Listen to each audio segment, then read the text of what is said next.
அல்லேலூயா. கர்த்தருடைய பரிசுத்த நாமத்துக்கு மகிமை உண்டாதாக. மரித்தேன், ஆனாலும் இதோ சதா காலங்களிலும் உயிரோடு இருக்கிறேன் என்ற இயேசு கிறிஸ்துவின் இனிதான நாமத்தினாலே இயேசு வாழ்கிறார் ஜெப வீட்டிலிருந்து ஜாய் குட் நியூஸ் தொலைக்காட்சி மூலம் மீண்டும் உங்களை சந்திப்பதில் மிகுந்த மகிழ்ச்சி அடைகிறேன். முதலாவது என்னை நான் உங்களுக்கு அறிமுகப்படுத்துகிறேன். என்னுடைய பெயர் மர்லின் மீகா. இயேசு வாழ்கிறார் சுவிசேஷ ஊழியங்கள் நடத்துகிற போதகருடைய மனைவி. எங்களுக்கு 2 பிள்ளைகள் இருக்கிறாங்க. 2 பேரும் படித்து கொண்டிருக்கிறாங்க. கர்த்தருடைய மகாபெரிய கிருபையினாலே கர்த்தருடைய ஊழியத்தை நாங்கள் செய்து கொண்டிருக்கிறோம். பிரியமான என் அன்பு பிள்ளைகளே, தொலைக்காட்சியில் செய்தி கொடுப்பதற்கு எனக்கு எந்த ஒரு தகுதியோ எந்த ஒரு தைரியமோ கிடையாது. ஆனால் வேதம் சொல்லுகிறது, உள்ளவைகளை அவமாக்கும்படிக்கு உலகத்தில் இழிவானவைகளையும் அற்பமானவைகளையும் இல்லாதவைகளையும் கர்த்தர் தமக்காக தெரிந்து கொண்டார் என்று சொல்லப்பட்ட வார்த்தையின்படி கர்த்தர் என்னை ரட்சித்து அவருடைய நாம மகிமைக்காக தெரிந்து கொண்டு இந்த நாளிலும் உங்கள் முன்னாக நிறுத்தி இருக்கிறார். ஆகவே எல்லா துதியும் எல்லா கனமும் எல்லா மகிமையும் அவர் ஒருவருக்கே உரியது. அல்லேலூயா. வேத வார்த்தைக்கு நேராக கடந்து செல்வதற்கு முன்பதாக ஒரு நிமிடம் நம்முடைய தலைகளை தாழ்த்தி ஜெபிப்போம். இருள் சூழ்ந்த லோகத்தில் இமை பொழுதும் தூங்காமல், இருள் சூழ்ந்த லோகத்தில் இமை பொழுதும் தூங்காமல், கண்மணி போல என்னை கர்த்தரேசு காத்தாரே. கானங்களால் நிறைந்து காலமெல்லாம் பாடுவேன். கானங்களால் நிறைந்து காலமெல்லாம் பாடுவேன். அஞ்சிடேன் அஞ்சிடேன் என் இயேசு என்னோடிருப்பதால். அஞ்சிடேன் அஞ்சிடேன் என் இயேசு என்னோடிருப்பதால்.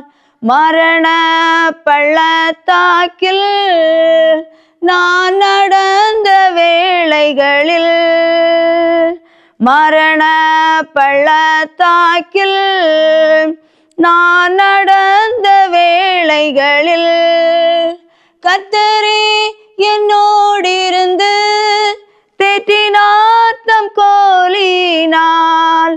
பாத்திரம் நிரம்பி வழிய ஆவியால் அபிஷேகித்தார். பாத்திரம் நிரம்பி வழிய ஆவியால் அபிஷேகித்தார். அஞ்சிடேன் அஞ்சிடேன் என் இயேசு என்னோடிருப்பதால். அஞ்சிடேன் அஞ்சிடேன் என் இயேசு என்னோடிருப்பதால். அலைகள் படகின் மேல் மோதியே ஆழ்த்தினாலும், அலைகள் படகின் மேல் மோதியே ஆழ்த்தினாலும், கடல் மேல் நடந்து வந்து கர்த்தரே என்னை தூக்கினார். அடல்கள் நீக்கியவர் அமைதிப்படுத்தினார். அடல்கள் நீக்கியவர் அமைதிப்படுத்தினார். அஞ்சிடேன் அஞ்சிடேன் என் இயேசு என்னோடிருப்பதால். அஞ்சிடேன் அஞ்சிடேன் என் இயேசு என்னோடிருப்பதால். ஸ்தோத்திரம் பிதாவே, உம்மை துதிக்கிறோம், உம்மை ஸ்தோத்தரிக்கிறோம் அப்பா. சேனைகளின் கர்த்தர் பரிசுத்த பரிசுத்தர் என்று ஓயாமல் போற்றப்படுகிற எங்கள் அன்பின் நல்ல தகப்பனே, இந்த வேலைக்காக உம்மை துதிக்கிறோம் ஆண்டவரே. ஸ்தோத்திரம் ஸ்தோத்திரம் ஆண்டவரே. இந்த தொலைக்காட்சி மூலம் ஏசப்பா யார் யார் இந்த செய்தியை பார்த்து கொண்டிருக்கிறார்களோ ஏசப்பா ஆண்டவரே, அவர்கள் ஏசப்பா ஸ்தோத்திரம் ஆண்டவரே, எப்படிப்பட்ட சூழ்நிலையில இருக்கிறாங்க என்பதை நீர் அறிந்திருக்கிற தகப்பன் ஆண்டவரே. எனக்கு தெரியாது தகப்பன் ஏசப்பா, உம்முடைய பிள்ளைகளுடைய இருதயத்துக்கு ஏற்ற வார்த்தைகளை கர்த்தர் பேசும்படியாக ஜெபிக்கிறேன் ஏசப்பா. அடிமையின் வாயோடு இருந்து நீங்க பேசும்படியாக ஜெபிக்கிறேன் ஆண்டவரே. திக்குவாயும் மந்தனாவும் உள்ள மோசேயின் வாயோடு இருந்து பேசின தகப்பன், அடிமையின் வாயோடு இருந்து கர்த்தர் பேசுவீராக தகப்பனே. உம்முடைய வார்த்தையை என் வாயிலே கர்த்தர் வைக்கும்படியாக நாங்கள் செபிக்கிறோம் ஆண்டவரே. பேசுகிறோம், நீங்கள் அல்ல பிதாவின் ஆவியானவரே என்று சொல்லப்பட்ட வார்த்தையின்படி ஏசப்பா ஆண்டவரே, வார்த்தையை கேட்டு ஏசப்பா ஜனங்கள் உணர்வடையத்தக்கதாக, உம்முடைய அன்பிலே விசுவாசத்திலே ஏசப்பா பிள்ளைகள் உறுதிப்படத்தக்கதாக கர்த்தர் கிருபை செய்யுங்க ஏசப்பா. உம்முடைய நாம மாத்திரம் மகிமைப்படட்டும். தாழ்த்துகிறோம், வறுமையாக்குறோம், குறை குற்றங்கள் எல்லாவற்றையும் மன்னிங்க. துதி கன மகிமை எல்லாம் உமக்கே செலுத்துகிறோம். இயேசுவின் நாமத்தில் ஜெபங்கேளு எங்கள் ஜீவனுள்ள நல்ல பிதாவே, ஆமீன். பிரியமானவர்களே, நம்முடைய தேவனாகிய கர்த்தர் அவர் ஆதியும் அந்தமும், அவர் அல்பா ஒமேகாவுமானவர். அவர் உண்மையுள்ளவர், அவர் அன்பு உள்ளவர், அவர் இரக்கமுள்ளவர், அவர் மனதுருக்கமானவர், அவர் இரக்கங்களின் தகப்பன். பிரியமானவர்களே, அவருக்கு அநேக பெயர்கள் உண்டு. அதில் ஒன்றுதான் அவர் விசாரிக்கிற தேவன். அல்லேலூயா. நம்முடைய தேவனாகிய கர்த்தர் அவர் நம்மை விசாரிக்கிற தேவனாக இருக்கிறார். வேதத்திலே நாம் பார்க்கும்போது 1 பேதுரு 5ஆம் அதிகாரம் 7வது வசனம். 1 பேதுரு 5ஆம் அதிகாரம் 7வது வசனம். அவர் உங்களை விசாரிக்கிறவரானபடியால் உங்கள் கவலைகளை எல்லாம் அவர் மேல் வைத்து விடுங்கள். அல்லேலூயா. நம்முடைய தேவனாகிய கர்த்தர் அவர் நமக்கு தஞ்சம், அவர் அரண், நமக்கு கோட்டையானவர், அவர் நமக்கு நம்பிக்கையானவர், அவர் துருகமானவர். அவர் நம்மை விசாரிக்கிற தேவனாக இருக்கிறார். அவர் உங்களை விசாரிக்கிறவரானபடியால் உங்கள் கவலைகளை எல்லாம் அவர் மேல் வைத்து விடுங்கள். அல்லேலூயா. பிரியமானவர்களே, வாழ்க்கை என்ற படகுல அலைகள் மோதி எழும்பும் போது நமக்கு சொந்தங்கள் பலர் இருக்கலாம், நமக்கு நண்பர்கள் இருக்கலாம், உற்றார் உறவினர்கள் அநேகர் இருக்கலாம். ஆனால் நமக்கு ஒரு வேதனை வரும்போது, நமக்கு ஒரு கஷ்டம் வரும்போது, நமக்கு ஒரு துன்பம் வரும்போது, ஒரு போராட்டம் வரும்போது, ஒரு நெருக்கடி வரும்போது நம்மை விசாரிக்க யாருமே இருக்க மாட்டார். தாய் தன் பாலகனை மறந்தாலும் நான் உன்னை மறக்க மாட்டேன் என்று அந்த இயேசு ஒருவர் தான் நம்மை விசாரிக்கிற தேவன். பிரியமான என் அன்பு பிள்ளைகளே, இன்றைக்கு அநேக ஜனங்கள் மார்த்தாளை போல அநேக காரியங்களை குறித்து கவலைப்பட்டு கலங்கி கொண்டிருக்கிறார்கள். வேதம் சொல்லுகிறது, ஆகாயத்து பட்சிகளை போஷிக்கிற தகப்பன், கூப்பிடுகிற காக்கை குஞ்சிக்கு கூட அவர் ஆகாரம் கொடுக்கிறவர், காட்டு புஷ்பங்களை அவர் உடுத்துவிக்கிற தேவன். பாருங்கள், அப்படிப்பட்டதான மகிமையான தேவன் அவருடைய சாயலாக அவருடைய ரூபத்தின் படியைத்தான் மனுஷனை சிருஷ்டித்தார். அவருடைய ஜீவ சுவாசத்தை அவனுடைய நாசியிலே ஊதினார் என்று பார்க்கிறோம். பிரியமானவர்களே, அப்படியானால் அவர் இந்த உலகத்திலே படைத்த எல்லாவற்றையும் விட மனிதனை அவர் சிறப்பாக அவர் படைத்தார். அவர் தன்னுடைய சாயலாக படைத்தார் என்று பார்க்கிறோம். பிரியமானவர்களே, அப்படி என்றால் மனிதர்கள் வேதனைப்படும்போது, அவரால் படைக்கப்பட்ட அவருடைய பிள்ளைகள் கஷ்டப்படும் போது, அவர் ஒரு நாளும் அவர் சும்மா இருக்கிற தேவன் அல்ல, அவர் அற்பமாய் எண்ணுகிற தேவன் அல்ல, அவர் விசாரிக்கிற தேவன். அல்லேலூயா. அவர் நம்மை விசாரிக்கிற தேவனாக இருக்கிறார். நாம் வேதத்திலே பார்க்கும்போது ஆதியாகமம் 16ஆம் அதிகாரம் 7வது வசனம். அல்லேலூயா. ஆதியாகமம் 16வது அதிகாரம் 7வது வசனம். கர்த்தருடைய தூதனானவர் அவளை வனாந்தரத்திலே சூருக்கு போகிற வழியருகே இருக்கிற நீரூற்றண்டையிலே கண்டு, சாராயின் அடிமை பெண்ணாகிய ஆகாரே, எங்கே இருந்து வருகிறாய், எங்கே போகிறாய் என்று கேட்டார். அவள், நான் என் நாச்சியாராகிய சாராயை விட்டு ஓடி போகிறேன் என்றாள். அப்பொழுது கர்த்தருடைய தூதனானவர், நீ உன் நாச்சியார் அண்டைக்கு திரும்பி போய் அவள் கையின் கீழ் அடங்கியிரு என்றார். அல்லேலூயா. ஆதியாகமம் 16ஆம் அதிகாரம் 7, 8, 9 வசனங்களிலே நாம் பார்க்கிறோம். கர்த்தருடைய தூதனானவர் அவளை வனாந்தரத்திலே சூருக்கு போகிற வழியருகே இருக்கிற நீரூற்றண்டையிலே கண்டு, சாராயின் அடிமை பெண்ணாகி ஆகாரே, நீ எங்கே இருந்து வருகிறாய், எங்கே போகிறாய் என்று கேட்டார். பிரியமானவர்களே, அவர் அந்த அடிமை பெண்ணாகி ஆகாரே அவர் விசாரிக்கிறதை நாம் பார்க்கிறோம். அல்லேலூயா.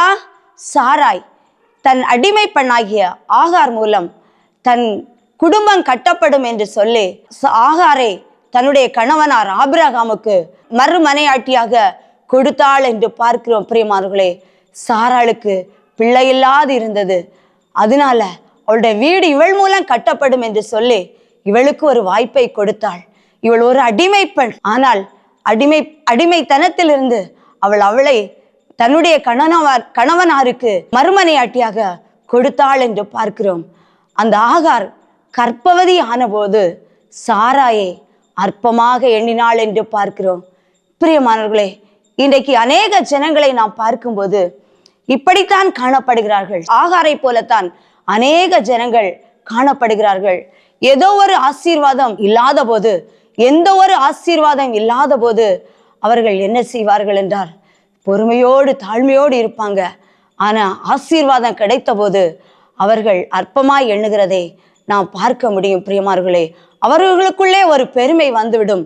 இனி நான் வாழ்ந்து விடுவேன், இனி எனக்கு துன்பம் வராது, இனி எனக்கு கஷ்டம் வராது என்று சொல்லி அவர்கள் மனம் மேட்டிமை அடைகிறதை நாம் பார்க்க முடிகிறது. அதன் நிமித்தம் அநேக ஜனங்கள் இன்றைக்கு மீண்டும் தரித்திரப்பட்ட நிலையிலே காணப்படுகிறார்கள். பிரியமானவர்களே, எங்களுடைய ஊழிய பாதையிலே பார்க்கும்போது சபையில் அநேக விசுவாச பிள்ளைகள் வருவாங்க. அதாவது ஊழியத்துக்கு தரிசனம் உள்ள பிள்ளைகள் வருவாங்க. அவங்கள எடுத்து பயன்படுத்தக்கூடிய எந்த இதுவும் இல்லாத சூழ்நிலையில தான் வருவாங்க. அப்படிப்பட்ட ஜனங்களை, வருகிற பிள்ளைகளை என்னுடைய கணவர் அவர்களை ஊழியத்துக்கு என்று அவர்களை தகுதிப்படுத்தி, பேச தெரியாத பிள்ளைகளை பேச வைத்து, பாட தெரியாத பிள்ளைகளை பாட வைத்து, அவர்களை ஆராதனை நடத்துவதற்கென்று அவர்களுக்கு சொல்லுவார்கள். பிரியமார்களே, அந்த நேரத்தில் அவர்கள் பொறுமையோடு தாழ்மையோடு இருந்து எல்லா காரியத்தையும் செய்து ஊழியத்திலே வளர்ந்து வரும்போது தங்களை உருவாக்கி விட்டவரையே அற்பமாக நினைத்து சபையை விட்டு ஓடி போய் தனியாக ஊழியம் செய்தால் நாங்கள் பெரிய ஊழியக்காரர்கள் ஆகிவிடலாம் என்று சொல்லி ஊழியத்தை விட்டு பிரிந்து அநேகர் போகிறார்கள். பிரியமானவர்களே, அநேக ஊழியக்காரர் கர்த்தருடைய நாமத்தை இன்றைக்கு மகிமையாக அவர்கள் செய்து கொண்டு வருகிறார்கள். கர்த்தருடைய நாமம் மாத்திரம் மகிமைப்படட்டும். பிரியமானவர்களே, என்னுடைய கணவனாருடைய ஊழிய தரிசனம் ஊழியக்காரர்களை எழுப்புவது, அதன் மூலம் அநேக ஊழியக்காரர்களை இன்னும் கர்த்தருடைய கிருபையினாலே எழுப்பி கொண்டிருக்கிறார்கள். கர்த்தருடைய நாமம் மாத்திரம் மகிமைப்படட்டும். ஒரு ஊழியக்காரர்களை உருவாக்குவதற்கு எவ்வளவு கிரயம் கொடுப்பார்கள் தெரியுமா? பிரியமானவர்களே, அதாவது என்னுடைய பிள்ளைகள் சின்ன பிள்ளையாக இருக்கும்போது அவர்கள் வந்து வீட்டில் வந்த உடனே விசாரிப்பாங்க. பிள்ளைகள் சாப்பிட்டாங்களா, என்ன கொடுத்த, என்னெல்லாம் செய்த, எல்லா காரியத்தையும் அவங்க விசாரிப்பாங்க. ஊழியம் ஸ்டார்ட் பண்ண பிறகு அவங்க ஆராதனை முடிந்த உடனே கேட்பாங்க, யாரெல்லாம் சாப்பிட்டாங்க, யாரெல்லாம் சாப்பிடாம போனாங்க அப்படின்னு சொல்லிட்டு அவங்கள விசாரித்து ஏன் அவங்க போனாங்க, எதுக்காக போனாங்க அப்படின்னு கேட்பாங்க. சில காரியங்கள் நான் தெரிந்த காரியத்தை சொல்லுவேன், சொல்லாம இருந்தா அவங்களுக்கு ஃபோன் பண்ணி அவங்க விசாரித்து விட்டு தான் அதன் பிறகுதான் அவங்க சாப்பிடுவதற்கு இருப்பாங்க. அல்லேலூயா. பிரியமானவர்களே, நம்முடைய தேவனாகிய கர்த்தர் அவர் நம்மை விசாரிக்கிற தேவன். இங்கே பார்க்கிறோம், சாராயின் அடிமை பெண் அவள் அந்த தன்னுடைய நாச்சியார் கடினமாக நடத்தின நிமித்தம் அவளை விட்டு அவள் தூரம் போகிறார். அவர் வனாந்தரத்துக்கு போகிறாள். அவளுக்கு ஒரு வனாந்தரமான வாழ்க்கை. ஏன் அவளுக்கு வனாந்தரம் வந்தது? அவள் சந்தோஷமாகத்தானே இருந்தாள். அவள் அற்பமாக தனக்கு ஒரு மேன்மை கொடுத்தவரையே அவள் அற்பமாக நினைத்த போது அங்கே அவளுக்கு ஒரு வனாந்தர வாழ்க்கை காணப்பட்டது. பிரியமானவர்களே, ஆனால் நம்முடைய தேவனாகிய கர்த்தர் அவர் அன்பு உள்ளவர், அவர் இரக்கமுள்ளவர், அவர் உருக்கமானவர். அவர் யாரையும் அவர் புறம்பே தள்ளுகிற தேவன் அல்ல. அல்லேலூயா. பிரியமானவர்களே, அவருடைய பார்வையில ஏழை பணக்காரர் என்கிற எந்த ஒரு வித்தியாசமும் இல்லை. படித்தவர்கள் என்றோ, பதவியில் இருக்கிறவர்கள் என்றோ, இல்ல படிக்காதவர்கள் என்றோ, இல்ல சிறுமியானவன் என்றோ, இல்ல மேன்மையான நிலையில் இருக்கிறார்கள் என்றோ எந்த ஒரு வித்தியாசம் இல்லாதபடிக்கு எல்லாரையும் அவர் சரி சமமாக பார்க்கிற தேவன். பிரியமானவர்களே, கர்த்தருடைய தூதனானவர் ஆகாரை பார்த்து சொல்லுகிறார், நீ போய் உன் நாச்சியார் அண்டைக்கு போய் அவருடைய பலத்த கைக்குள்ளே அடங்கியிரு என்று சொல்லுகிறார். பிரியமானவர்களே, வேதம் சொல்லுகிறது, தேவன் உங்களை உயர்த்தும்படிக்கு அவருடைய பலத்த கைக்குள்ளே அடங்கியிரு என்று சொல்லி. பிரியமானவர்களே, தேவனாகிய கர்த்தர் அவர் நம்மை விசாரிக்கிற தேவன். அவர் உயர்த்த வேண்டுமானால் அவருடைய கருத்துக்குள்ளே நாம் அடங்கி இருக்க வேண்டும். பிரியமானவர்களே, அவர் விசாரித்து அவர் நடத்துகிற தேவனாக இருக்கிறார். நாம் வேதத்திலே பார்க்கும்போது, அதாவது குஷ்டநோகி ஒருவன் வந்து ஏசப்பாவிடத்துல வந்து உமக்கு சித்தமானால் என்னை சுத்தமாக்கும் என்று சொன்னபோது அவனை தொட்டு ஏசப்பா அவனுக்கு சுகம் கொடுத்தார் என்று பார்க்கிறோம். பிரியமானவர்களே, அந்த நாட்களில குஷ்டரோகிகள் அருவருக்கப்பட்டவர்களாக காணப்பட்டார்கள், வெறுக்கப்பட்டவர்களாக காணப்பட்டார்கள், ஒதுக்கப்பட்டவர்களாக காணப்பட்டார்கள். ஆனால் கர்த்தராகிய இயேசு கிறிஸ்து எந்த ஒரு பாரபட்சமும் இன்றி அவனை தொட்டு அவனுக்கு சுகம் கொடுத்தார் என்று பார்க்கிறோம். பிரியமானவர்களே, அந்த இயேசு அவர் இன்றும் வாழ்கிறார். அவர் நம்முடைய உருவம் இன்னதென்று அவர் அறிந்திருக்கிறார். பிரியமானவர்களே, நாம் மண்ணென்று அவர் நினைவு கூறுகிறார். தகப்பன் தன் பிள்ளைக்கு இறங்குறது போல கர்த்தர் தமக்கு பயந்தவர்களுக்கு இறங்குவார் என்று வேதம் சொல்லுகிறது. அல்லேலூயா. அவருக்கு பயந்தவர்களுக்கு அவர் இறங்குகிற தேவன். பிரியமானவர்களே, அவருக்கு பயப்படும் பயம் நம்மிடத்திலே காணப்படுகிறதா? நாம் யாருக்கு பயப்படுகிறோம்? பிரியமானவர்களே, கர்த்தருக்கு பயப்படுகிறவர்களுக்கு திட நம்பிக்கை உண்டு என்று வேதத்திலே சொல்லப்பட்டிருக்கிறது. பிரியமானவர்களே, நாம் வேதனைப்பட்டு, நாம் கஷ்டப்பட்டு, நாம் கலங்கும் போது நம்முடைய தேவனாகிய கர்த்தர் அவர் நம்மை விசாரிக்கிற தேவனாக இருக்கிறார். நாம் துன்பப்படும் வேளையில அவர் நமக்கு உதவி செய்கிற தேவனாக இருக்கிறார். அல்லேலூயா. எங்களுடைய வாழ்க்கையிலே பார்க்கும்போது பிரியமானவர்களே, நாங்கள் ஊழியம் ஸ்டார்ட் பண்ணதுக்கு முன்பதாக என்னுடைய கணவனார் குளுத்தரை என்கிற ஒரு பகுதியில 40 நாள் ஒரு சபையில 40 நாள் உபவாசம் இருந்தாங்க. அவங்க உபவாசம் இருந்து விட்டு அடுத்தது 2வது உபவாசம் அந்த சபையில நடந்தது. 20 நாட்கள் அளவுதான் அங்கே இருக்க முடிந்தது. அதன் பிறகு அந்த இடத்துல இருக்கக்கூடிய சூழ்நிலை இல்ல, அங்கே இருக்க வேண்டும் என்று சொன்னார்கள். என்னுடைய கணவனாருக்கு இங்கே குடும்பத்தை கவனிக்க வேண்டியது இருந்தனால அவங்க இருக்க முடியல. அப்புறம் அந்த இடத்தை விட்டு அவங்க வீட்டுக்கு வந்தாங்க. வீட்டுக்கு வீட்டுல உபவாசம் இருந்தாங்க. அந்த உபவாசம் முடிஞ்சு நாங்க ப்ரேயர் ஸ்டார்ட் பண்ணோம். முடிந்த அன்னைக்கு அந்த ஊழியக்காரங்க சொன்னாங்க, உங்களுக்கு இங்கதான் ஊழியம் அப்படின்னு சொல்லிட்டு அவங்க தீர்க்க தரிசனமா சொல்லிட்டு போனாங்க. பிரியமானவர்களே, அதன்படி தொடர்ந்து அந்த எங்களுடைய வீட்டுல வைத்துதான் அந்த ஊழியம் ஆரம்பிக்கப்பட்டது. அதாவது அந்த நேரத்துல ஒரு அற்பமாக தொடங்கப்பட்ட ஊழியம். பிரியமானவர்களை, விரிப்பதற்கு பாய்கூடை கிடையாது. பெட்ஷீட்டை விரித்துதான் அந்த வார ஆத்துமாக்களை நாங்க உட்கார வைப்போம். ஏதோ கொஞ்சம் பேர் தான் வருவாங்க. அப்புறம் பிரியமானவர்களே, அவங்கள உட்கார வைக்கிறதுக்கு சேர் கூட இல்லை. அப்படிப்பட்ட சூழ்நிலையில் தான் நாங்கள் ஊழியத்தை ஆரம்பித்தோம். பிரியமானவர்களே, 40 நாள் உபவாச கூடுகை. அந்த நாட்களில என்னுடைய கணவருக்கு 3வது, அதாவது 40 நாள் உபவாசம் அவங்க இருந்தாங்க. 3வது தடவை உபவாசம் இருக்கும்போது முதல் நாள், அதாவது அந்த முதல் நாள் காலையில வார விசுவாச பிள்ளைகளுக்கு ஆகாரம் கொடுப்பதற்கு அந்த அரிசி இல்லாம இருந்தது. அப்போது நான் பக்கத்து வீட்டுல போய் கடன் வாங்குறதுக்கு போனேன். ஆனா என் மனசுக்குள்ள, ஏசப்பா, இந்த கஷ்டம் இன்றோடு எனக்கு முடியணும், இனி நான் கடன் வாங்க போகக்கூடாது. இப்ப நாங்க உம்முடைய ஊழியத்தை செய்கிறோம், நீங்க எங்களை ஊழியத்தை நீங்க நடத்தணும் ஏசப்பா, இனி நான் கடன் வாங்க போகக்கூடாது அப்படின்னு சொல்லிட்டு அழுகையோடு அந்த இல்லத்துல போய் நான் அரிசி கடன் வாங்கிட்டு வந்தேன். பிரியமானவர்களே, அந்த நாளிலே கடன் வாங்கினது.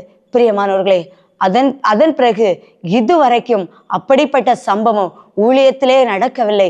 இன்றைக்கு வரைக்கும் தேவனாகிய கர்த்தர் ஊழியத்தை அவருடைய கிருபையினாலும் அவருடைய இரக்கத்தினாலும் அவருடைய தயவினாலும் அவர் நடத்தி கொண்டு வருகிறார். பிரியமானவர்களே, அப்படிப்பட்ட தரித்திரமான சூழ்நிலையில கூட, கஷ்டப்பட்ட சூழ்நிலையில கூட தேவனாகிய கர்த்தர் எங்களுக்கு உதவி செய்து இன்றைக்கு கர்த்தர் ஆசீர்வதித்திருக்கிறார். பிரியமானவர்களே, அவருடைய கைக்குள்ளே அடங்கி இருந்ததுனால தான், அதாவது அவரை விட்டு தூரம் போகவில்லை, கஷ்டம் என்று சொல்லி அவரை விட்டு நாங்கள் பின்வாங்கி போகவில்லை. பிரியமானவர்களே, தொடர்ந்து ஊழியத்தை நடத்தி கொண்டு வந்தோம். தேவனாகிய கர்த்தர் ஊழியத்தை ஆசீர்வதித்து இம்மட்டும் கர்த்தர் ஊழியத்தை நடத்தி கொண்டிருக்கிறார். அவருடைய நாமம் மாத்திர மகிமைப்படட்டும். எங்களை நடத்தின கர்த்தர், எங்களை விசாரித்து நடத்தின கர்த்தர், அன்றன்றுள்ள தேவைகளை எங்களுக்கு சந்தித்த கர்த்தர் உங்களுக்கும் சந்திக்க அவர் வல்லமையுள்ள தேவனாக இருக்கிறார். பிரியமானவர்களே, நாம் அவருடைய பிள்ளைகளாக நாம் இருக்கிறோமா என்பதை ஆராய்ந்து பார்க்க வேண்டும். வேதம் சொல்லுகிறது, அவருடைய நாமத்தின் மேல் விசுவாசம் உள்ளவர்களாகி அவரை ஏற்றுக்கொண்டவர்கள் எத்தனை பேர்களோ அத்தனை பேர்களும் தேவனுடைய பிள்ளைகள் ஆகும்படிக்கு அவர்களுக்கு அதிகாரம் கொடுத்தார் என்று வேதத்திலே சொல்லப்பட்டிருக்கிறது. அவருடைய நாமத்தின் மேல் நாம் விசுவாசமாய் இருக்க வேண்டும். பிரியமானவர்களே, அவர் நம்மை விசாரிக்கிற தேவன். நாம் அவருடைய நாமத்தின் மேல் நாம் விசுவாசம் உள்ள பிள்ளைகளாக இருக்கும்போது அவர் நம்மை விசாரித்து நடத்துகிற தேவனாக இருக்கிறார். அல்லேலூயா.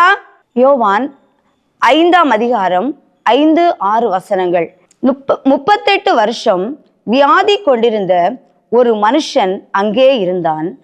படுத்திருந்த அவனை இயேசு கண்டு, அவன் வெகுகாலம் வியாதியஸ்தன் என்று அறிந்து அவனை நோக்கி, சொஸ்தமாக வேண்டும் என்று விரும்புகிறாயா என்று கேட்டார். பிரியமானவர்களே, பெதஸ்தா என்ற குளத்தின் அருகே 38 வருஷம், 1 வருடம் 2 வருடம் அல்ல, 38 வருஷம் அங்கே ஒரு மனிதன் காத்து கொண்டிருந்தான். அந்த பெதஸ்தா குளத்திலே ஒரு ஸ்பெஷல் என்னன்னா, எப்போதாவது தேவதூதன் வந்து அந்த குளத்தை கலக்குவான். அந்த குளத்தை கலக்கும்போது யார் முதல்ல போய் இறங்கி அந்த குளத்தில் முங்குறாங்களோ அவங்க எப்பேற்பட்ட வியாதியஸ்தர்களாக இருந்தாலும் அவர்களுக்கு சுகம் கிடைக்கும். இதனால அங்கே அநேகர் ஊனர், செவிடர், சப்பானிகள், பலதரப்பட்ட வியாதிப்பட்ட ஜனங்கள் அந்த குளத்தின் அருகே எப்போது தூதன் வந்து கலக்குவான் என்று சொல்லி அந்த குளத்தின் அருகே காத்து கொண்டிருப்பார்கள். பிரியமானவர்களே, இங்கே 38 வருஷமாக ஒரு மனிதன் காத்து கொண்டிருக்கிறான், விடுதலைக்காக காத்து கொண்டிருக்கிறான். எனக்கு ஒரு விடுதலை கிடைக்காதா என்று சொல்லி 38 வருஷம், 1 வருடம் 2 வருடம் அல்ல, 38 வருஷமாக அவன் அந்த குளத்தின் அருகே அவன் காத்திருக்கிறான். பிரியமானவர்களே, படுத்திருந்த அங்கே ஏசப்பா அந்த குளத்தின் அருகே போகிறார். அப்போது அந்த படுத்திருந்த அவனை இயேசு கண்டு, அவன் வெகு காலமாய் வியாதியஸ்தன் என்று அறிந்து அவனை பார்த்து கேட்கிறார், சொஸ்தமாக வேண்டும் என்று விரும்புகிறாயா என்று சொல்லி அவனை விசாரிக்கிறதை பார்க்கிறோம். பிரியமானவர்களே, அப்போது அவன் சொல்லுகிறான், குளத்தை கலக்கும் போது என்னை கொண்டு போய் விடுவதற்கு யாரும் இல்லை. நான் போறதுக்குள்ளே யாராவது ஒருவர் போய் இறங்கி போய் அற்புதத்தை பெற்று விடுகிறார்கள். என்னை கொண்டு போய் விடுகிறதற்கு யாரும் இல்லை. பிரியமானவர்களே, யாருமில்லாத சூழ்நிலையில விசாரிப்பதற்கு யாருமே இல்லை. சொந்தக்காரர்கள் இல்லை, பிள்ளைகள் இல்லை, மனைவி இல்லை. தள்ளப்பட்ட நிலையில, புறக்கணிக்கப்பட்ட நிலையில 38 வருஷமாக அந்த பெதஸ்தா குளத்தின் அருகே அவன் படுத்திருக்கிறான். பிரியமானவர்களே, அவனைத்தான் இயேசு கண்டார். அவனை பார்த்து கேட்கிறார், சொஸ்தமாக வேண்டும் என்று விரும்புகிறாயா என்று சொல்லி. பிரியமானவர்களே, தேவனாகிய கர்த்தர் அவனை விசாரித்து அவனை பார்த்து சொல்லுகிறார், உன் படுக்கையை எடுத்துக்கொண்டு நட என்று சொல்லி அவன் எழும்பி நடந்து அவன் போனான் என்று பார்க்கிறோம். பிரியமானவர்களே, இந்த நாட்களிலும் கூட தேவனாகிய கர்த்தர் அவர் நம்மை விசாரிக்கிற தேவன். எங்களுடைய சபையும் கூட பிரியமானவர்களே ஒரு பெதஸ்தா குளம்தான். இங்கே வரும்போது இங்கே அநேகர் வியாதியோடு வருவாங்க, நடக்க முடியாதபடிக்கு வருவாங்க.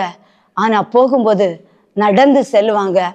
பேச முடியாதபடிக்கு வருவாங்க, போகும்போது பேசி கொண்டு போவாங்க. பிரியமானவர்களே, இப்படி தேவனாகிய கர்த்தர் இந்த இடத்திலே அநேக அற்புதங்களை அவர் செய்து கொண்டிருக்கிறார். பிரியமானவர்களே, அந்த இயேசு வாழ்ந்து கொண்டிருக்கிறார்.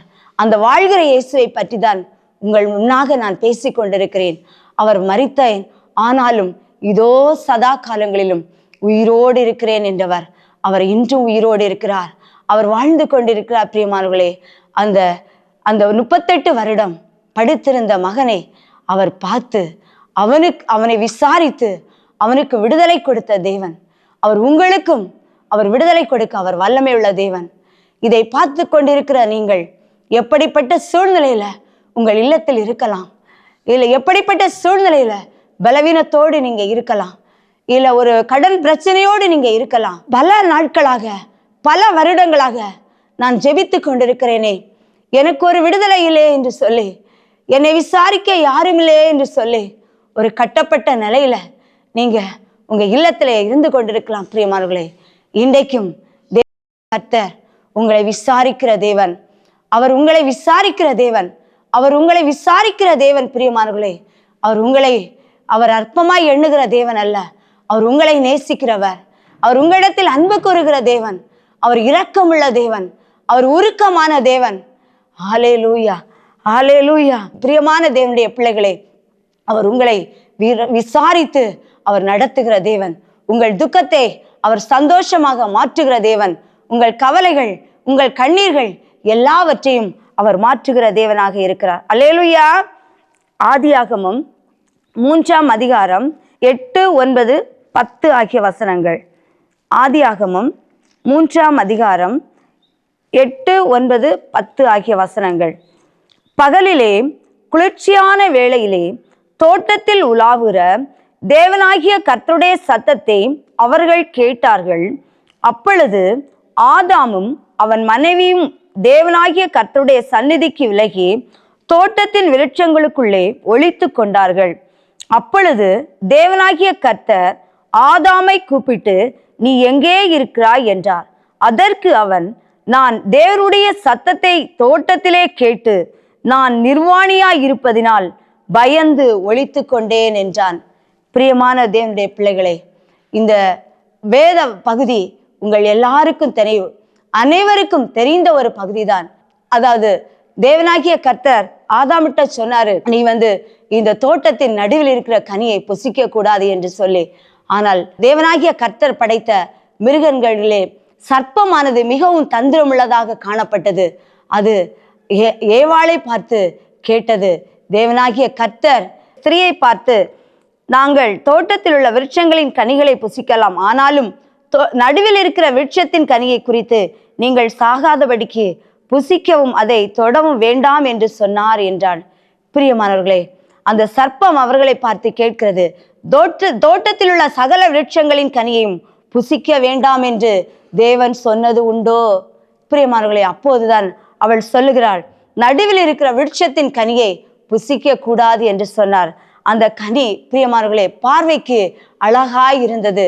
அப்போது அந்த சர்ப்பம் அவளை பார்த்து சொல்லுகிறது, நீங்கள் இதை புசியுங்கள், அதாவது இதை புசிக்கும் நாளிலே உங்கள் கண்கள் திறக்கப்படும் என்று சொல்லி அவர்கள் புசித்த போது அவர்கள் கண்கள் திறக்கப்பட்டது.